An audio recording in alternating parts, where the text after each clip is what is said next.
Hello everyone, I'm very pleased to join this webinar today, where I will speak about a topic that is fully tied with the current sanitary crisis. Indeed, I will address on the contribution of procurement in the reopening phase, which is beginning now in most of the countries, and more particularly, the key parameters for procurement to ensure business continuity. The unprecedented COVID-19 crisis challenges our ability to cope with many challenges with agility and responsiveness, and more specifically, those for effectively supporting business restart. The procurement function, thanks to its pivotal role between suppliers and internal customers, is supposed to obviously be involved in both supply management issues and those related to the company's financial recovery. As a matter of fact, a collaborative approach means in a project mode stance is therefore key to materializing this contribution. So, the objectives of this presentation today are first, to share relevant practices that may be useful and appropriate to adopt by the procurement function to support your organization and business restart.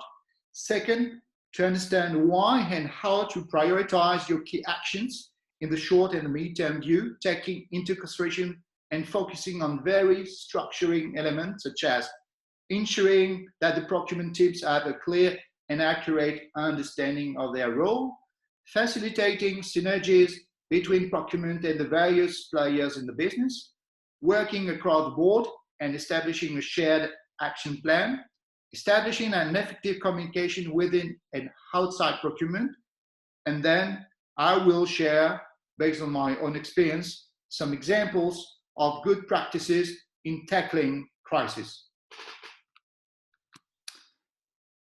I divided this presentation today in 5 major pieces. First, understand the impacts of the crisis on the business.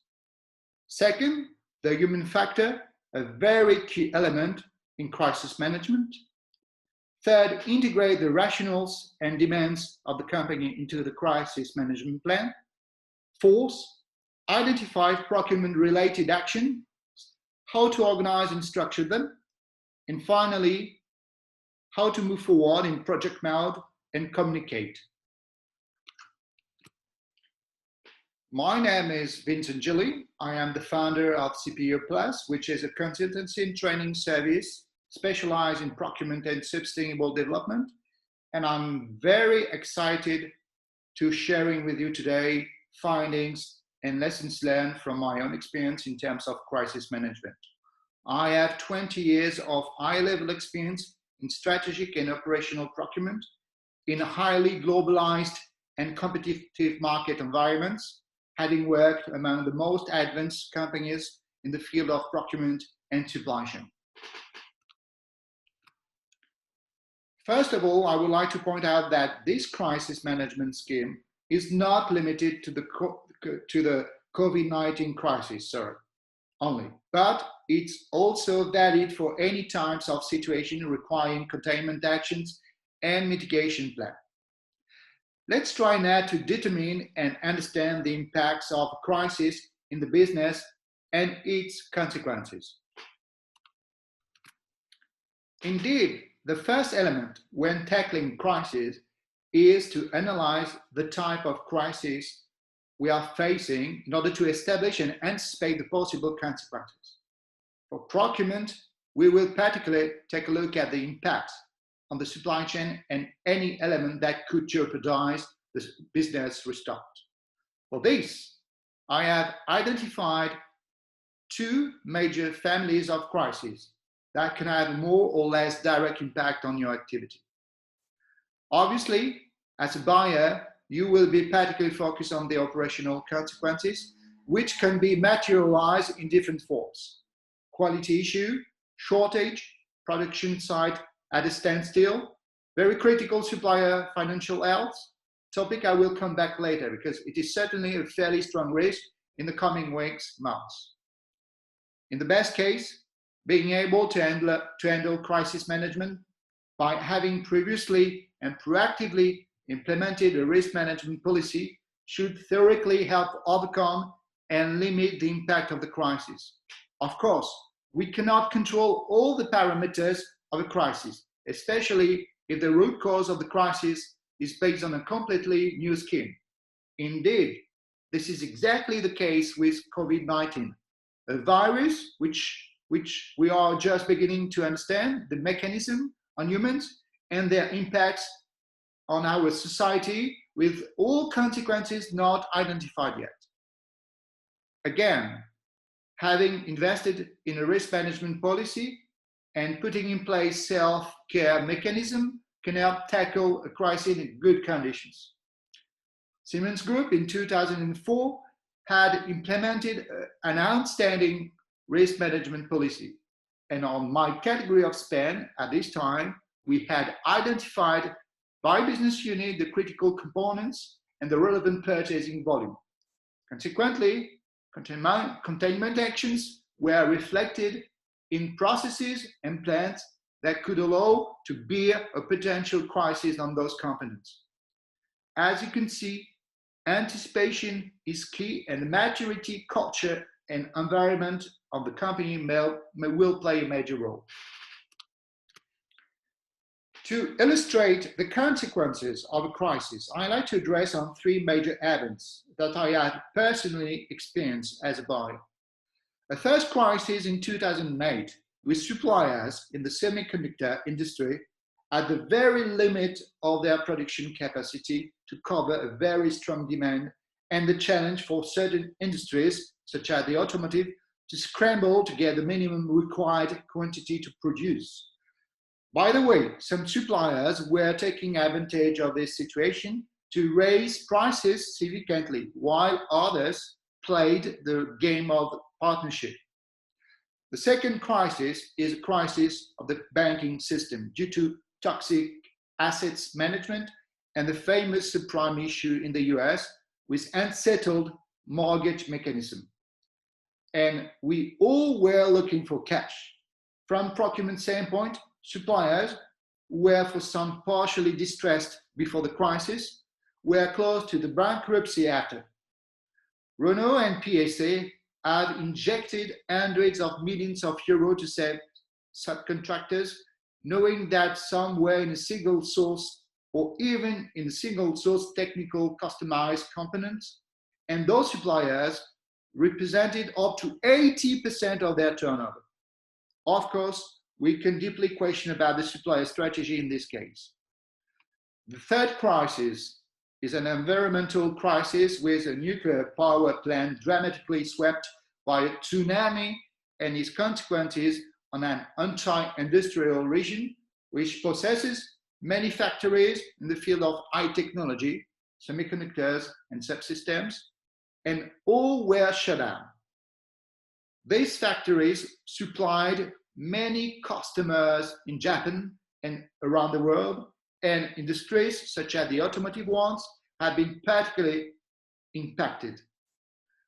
The common point of those three crises, they all have a direct impact on supply chain management, slowdown or shutdown, and we were working on plans to avoid disruption in the manufacturing lines. With the COVID-19 crisis, we are in different situation because business has been significantly slowed down due to lockdown measures to prevent the spread of the virus. So it is creating a major slump in the business with a fairly heterogeneous scheme depending on the affected sectors. Business restart will show us the real consequences of this crisis, but we can already identify two different situations with either a lack of demand, for example, the leisure, tourism, entertainment industry, or to some extent, shortages in supplies, in food, pharmaceutical, medical care industries. Now it makes sense to consider a more analytical approach which should allow to identify more accurately the potential consequences of the crisis and collect a lot of information and to work out the adequate plans for easing business restart. A first level is a very micro approach by using, for example, a tool like Pesto, which monitors the risks and opportunities that a company and its market may face. The key advantage of this matrix is to give a global insight of the environment with highlights on 6 major pillars: political, economic, social, cultural, technological, ecological, and legal. A second approach is a more detailed analysis at the sector level to identify the links between your business sector and the others, assuming that there are certainly ramifications, cross bounds between sectors strongly impacted by the crisis from those which are barely or not affected at all. It will be quite interesting to find out how your sector in this crisis sharply impacted is and whether there is a fair hope for a more or less fast exit from the crisis. From procurement standpoint, we can imagine that the vendors in the service sector will be in a tense situation if they do not have a good diversification of their customer base and will be in search of compensating business lost and even grabbing new ones. The third level is tied to your operational activity and how your fundamentals look like in the view of business continuity or restart. We will obviously look at several parameters that will determine the probability of reopening business or not, focusing on your customer demand and ordering level. As a matter of fact, anticipation plays a key role because we may be facing with a stronger demand than expected. I experienced the release of a new Logan model with volumes when working in Renault company that turned out to be 30% higher than the initial forecasts. We had to work with suppliers to find capacity and parts to sustain production, taking into consideration that some parts were technically under an undefectible production timescale. We worked on readjusting the schedules and the needs of other customers with the suppliers. This is a perfect transition to move forward to the next topic, which is the procurement diagnosis, and to find out where we are from procurement standpoint with a view to restarting and business continuity. A very practical tool that I have often used is the SWOT. SWOT analysis is a strategic analysis tool.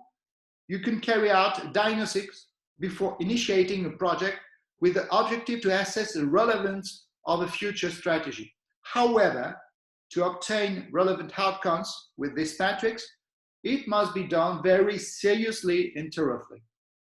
On this basis, we can establish a more intrusive diagnosis on procurement maturity and capability, its role, its challenges, internal expectations, and priorities. For that, some questions may help you perform this assessment. First, how to support inbound and outbound logistics flows.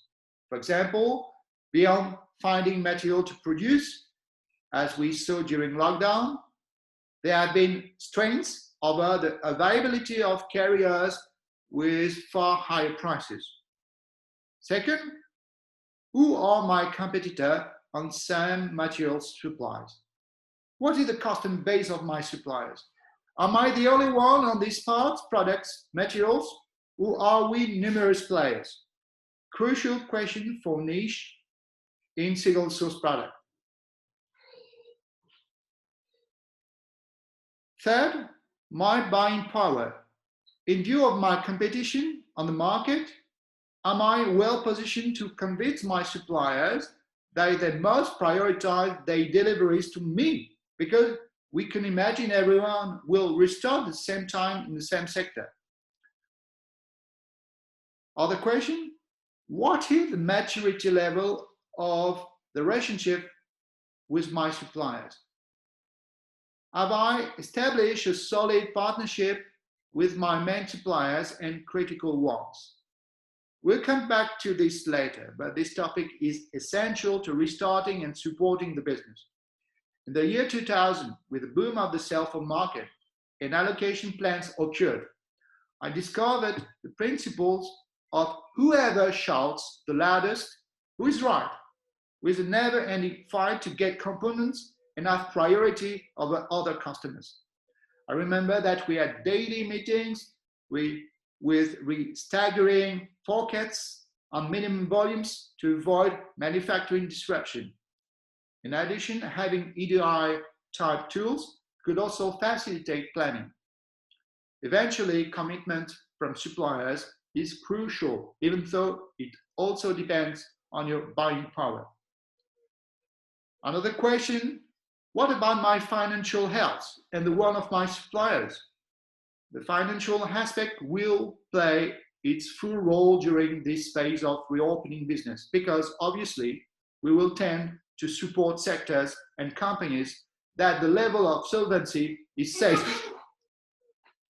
In some cases, these are what I call hazardous business link, because we could be tied with single source suppliers on customized products.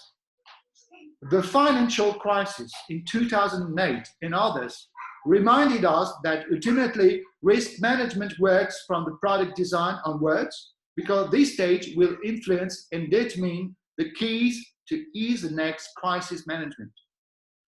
More your item is standardized, better it is for identifying backup solutions, and multiple source option is a very powerful concept during crisis management.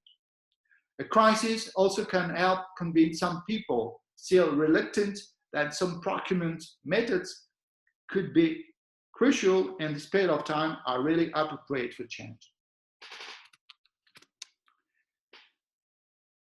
As you may understood, methodology and rigor are therefore essential for managing crisis. Indeed, we will collect a lot of information and we must achieve a clear, understandable, and above all, a practical synthesis to be shared with the organization. On this basis, decisions will be made to promote business. In every crisis I was involved in, we systematically entered into project mode, and we relied on authority metrics and relevant instances to ensure the best possible coordination. The diagram I am sharing with you intends to sum up all the key stages of crisis management while trying to establish best possible communication and sharing key information. The goal is to give the company the best possible visibility of any burdens endangering business continuity. Keeping this in mind, the war room approach was used by Renault in 2011 during the Fukushima crisis, and I reported almost every week on the risks or points of vigilance linked to my category of spend. Monitoring is therefore key and is subject to establishing regular discussions with the supply base. Beyond this methodological approach for crisis management, the key factor in this pivotal period of time will be the human factor, because it is a community of people who will be emboldening a dynamic of team spirit to support business continuity.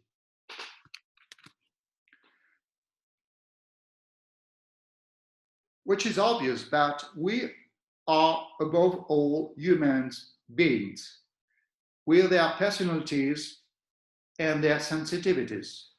Empathy is really the key word. We are not the robots to be programmed for such or such tasks. Everyone has their own feelings, experience this crisis in a different manner, and may have been more or less affected Therefore, it's absolutely necessary to spend the relevant time to listen and show empathy. If necessary, do not hesitate to share your respective experiences on crisis management, if you have experienced them or how you have approached them to establish the most effective reopening business plan possible. Furthermore, dialogue is really key to ensure business continuity and to involve the teams in a strong and committed way. A few years ago, my company experienced a serious crisis with one of its affiliates in a tense local context. It lasted long enough, with massive business impacts, a human drama from HR standpoint, and which deeply affected the local team. I remember talking a lot to the local procurement team, and I tried to find the right words to keep them motivated and engaged and see how I could help them at my level. They greatly appreciated this approach, and feeling supporting was extremely important in the psychological impact and their motivation.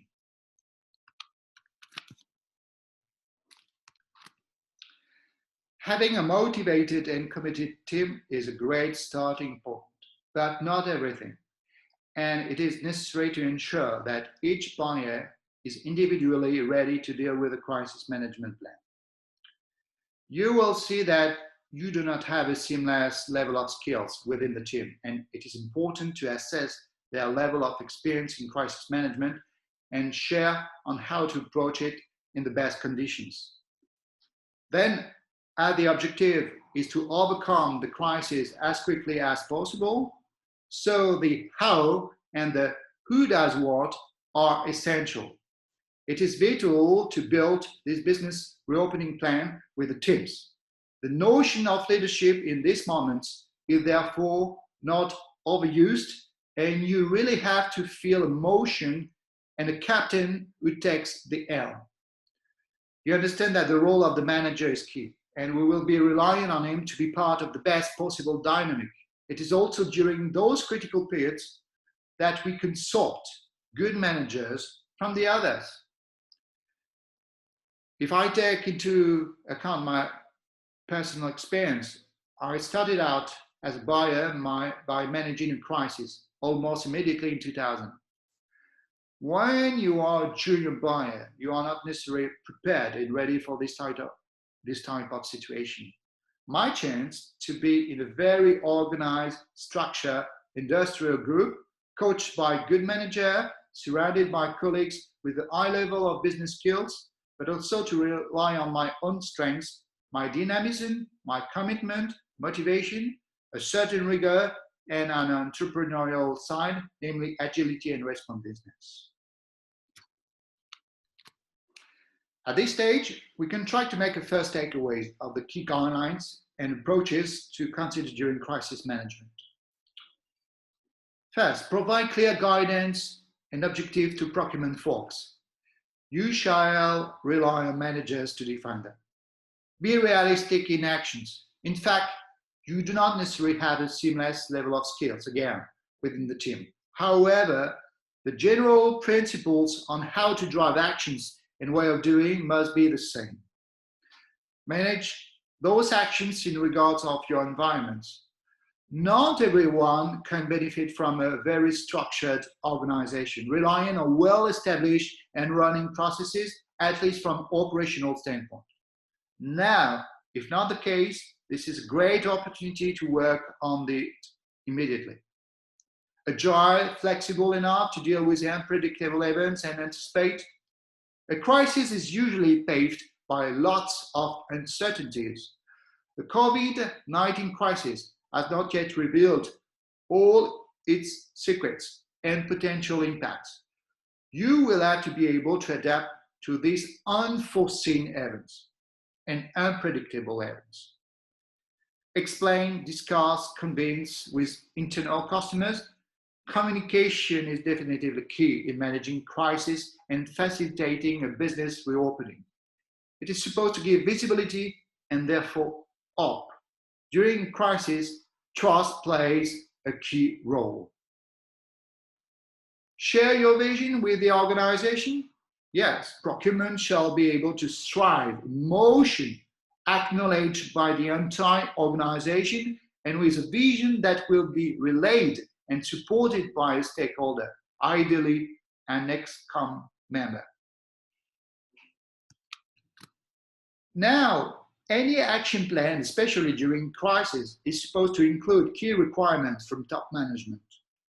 From procurement standpoint, those company guidelines will be fairly driven by financials, operational and quality aspects too. It is important to integrate these parameters into the crisis management and business continuity plan. Let's be fair, procurement will be on the front line to participate in optimizing the financial health of the company. It is all the more critical if the expenses, means mostly variable and fixed costs, represent a significant part of the P&L structure. I have identified key points of focus on which procurement will have to be certainly cautious on.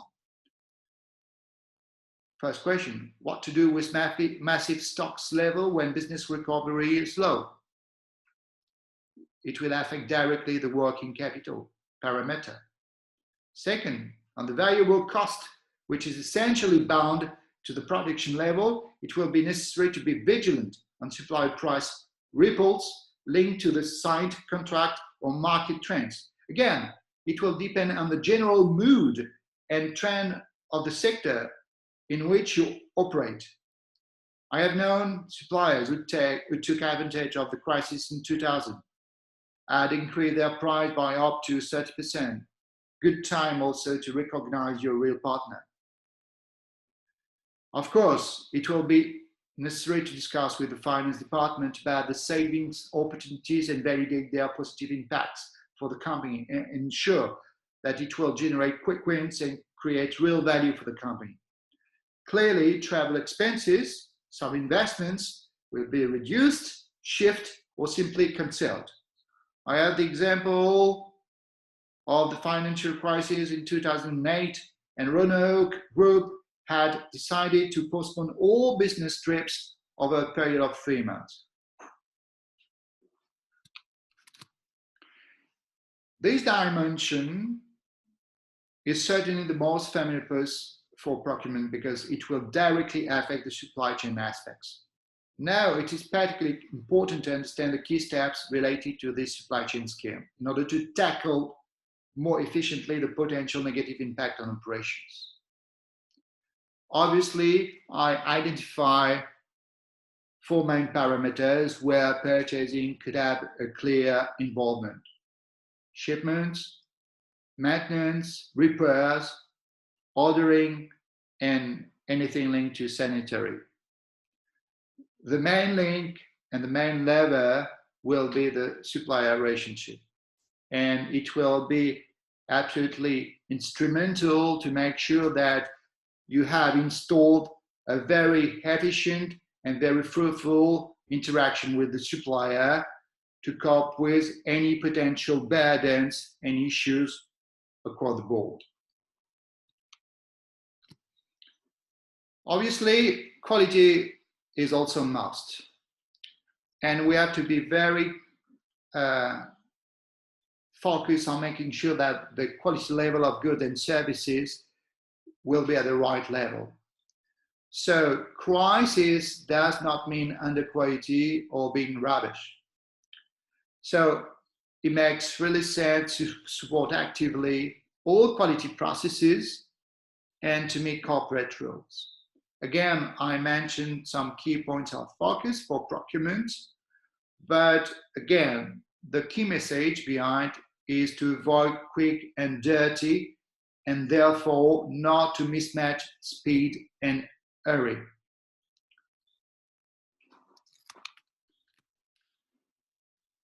As soon as the analysis and the diagnosis are achieved, done, including workforce engagement status, it is worth to taking action. In all crises that I dealt with, a strong relationship with suppliers has helped to facilitate the rise of solutions and ensure business continuity. We are talking about sometimes massive financial steps. This relationship, more than ever, is going to be vital and is supposed to strive recovery and integrate suppliers into your business continuity plan. The supplier relationship management during this disturbed period of time will be therefore fully instrumental, and teams' engagement to perform an effective interaction with partners will make a huge difference. Again, this is a common wise in all crises that I have experienced myself. So trust is really key word, and it makes really sense to be as transparent as possible in your needs, because your suppliers have a broad customer base. Either you look for subsystem, parts, raw material, or service, it is essential to be very focused on the logistic capability and financial health of your suppliers. So having knowledge on your own financials as well as your suppliers will be a key parameter to bear in mind. I remember during the financial crisis in 2008, Renault Group discovered that he had suppliers in very critical financial situation and even very close to bankruptcy. Eventually, Renault Group and PSA paid out huge money, up to 400 million euros, to save those distressed suppliers. Consequently, you will be fully understand that you must create the buy-in to establish the best relationship.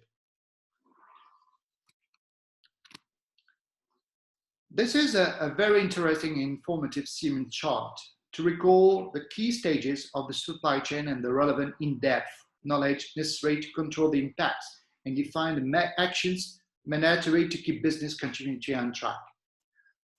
Of course, your involvement in upstream and downstream stage are where you will be particularly committed to. During any crisis, we manage very operational matters, and this knowledge of the operational scheme can be very helpful. Please spend relevant time to identify the segregation of duties for each step and understand how the supply chain scheme is running. Again, business continuity is vital, and procurement is supposed to deal with certain tasks contributing to this objective. All crises have proven that involvement of procurement in business continuity brought out an outstanding value creation. Here is now a kind of takeaways to-do list of the main finance-based actions to engage while having in mind the cost structure of your business. It will allow you to prioritize your actions and respond more effectively to the demands of the company. I recommend to establish a specific reporting on your savings action, and it will be particularly useful tool. Afterwards, to be integrated into more broadly part of your standard reporting shared with the finance department. Again, the role of procurement is absolutely key and instrumental regarding how to influence variable and fixed cost. Obviously, you will have regular interactions, exchanges with the finance department to make sure that your contribution is real and how you create this value. We are now moving forward to the final chapter of the presentation, and the next slides are a kind of executive summary of the relevant practices to be adopted by procurement during crisis management. Definitively, team spirit is crucial in a fundamentally collaborative work that relies on the strengths of the company without ignoring its weaknesses. Working in a project mode requires people from different departments to collaborate on a single project, staggered by time and limited by budget-wise. In this case, the budget will be the financial objectives defined by the company. Again, sharing vision and communicate timely, effectively will help drive the business recovery plan. and will give more belief and trust in procurement contribution.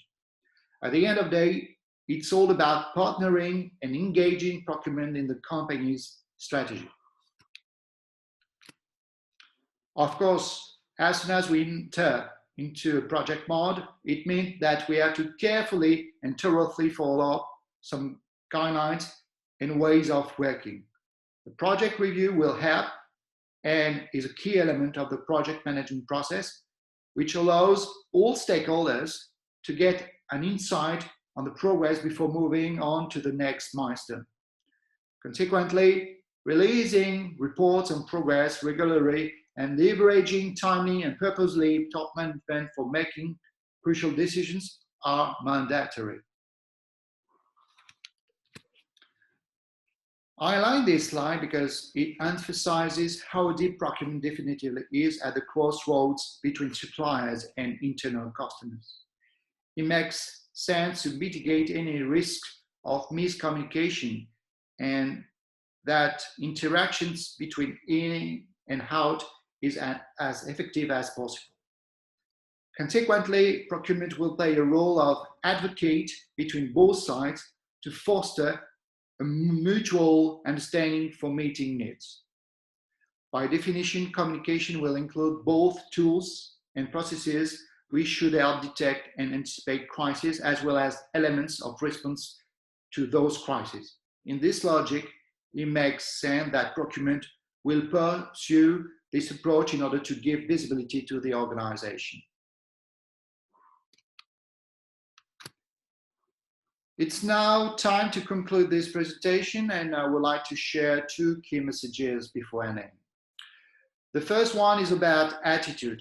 Indeed, you have to project yourself beyond the crisis. You are supposed as a buyer to manage uncertainties for a certain period of time and to anticipate potential options, which implies a certain agility to deal with a lot of information and to sort it out. Furthermore, speed in execution to ensure business continuity is really key. Commitment and motivation are also essential because you are going to spend a lot of time in this crisis management and during the business reopening phase where your commitment will make the difference. And procurement has often proven to be on the front line on those subjects and successfully. The second message is about process. Nothing is ever taken for granted.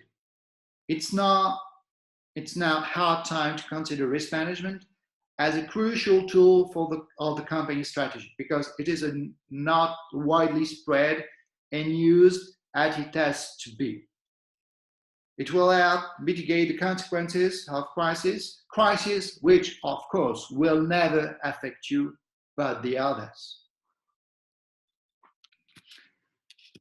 I was very pleased to share with you the key findings and major practices regarding crisis management and how to ensure business continuity from procurement standpoint. Obviously, if you have any questions and need further information, do not hesitate to reach me out anytime. I will be very pleased to come back to you as soon as possible. And thank you again, and most importantly, stay safe. Thank you very much. Goodbye.